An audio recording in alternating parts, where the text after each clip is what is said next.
Hi guys, pumunta nga pala ako sa Binondo. Ayan, daming tao.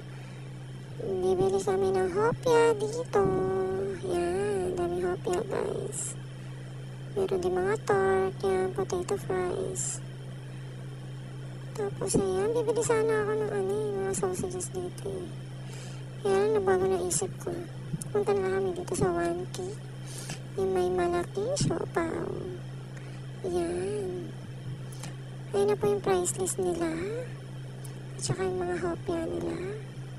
May asado roll. Ayan yung bola-bola roll nila. At saka asado roll. Ito yung price ng jumbo siopaw nila guys. Ayan may mga hopya din. 16 pesos, 17 pesos, 20 pesos. Meron din sila mga egg pie. Ayan. Tapos napadaling nga pala ako dito sa estero. Pinasok ko lang siya guys. Ayan. Alam siya na kumakain ngayon. Hindi ko alam kung bakit. Pero may mga pila-pila na pumapasok.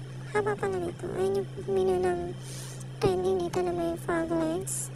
Dumaan kami sa Oshi. Kung bibili kami ng bicho-bicho. At yung bicho-bicho talaga lagi ko itong binibili pag napapadaan ako dito sa Binondo. Ayan. Order tayo ng milky bicho-bicho at saka regular. Ito na yung jumbo siopaw natin. Pumili na tayong balot. Tsaka ng putong bongbong. Yan, hopya, weirdo. Kain na tayo. Salamat po. Thank you for watching.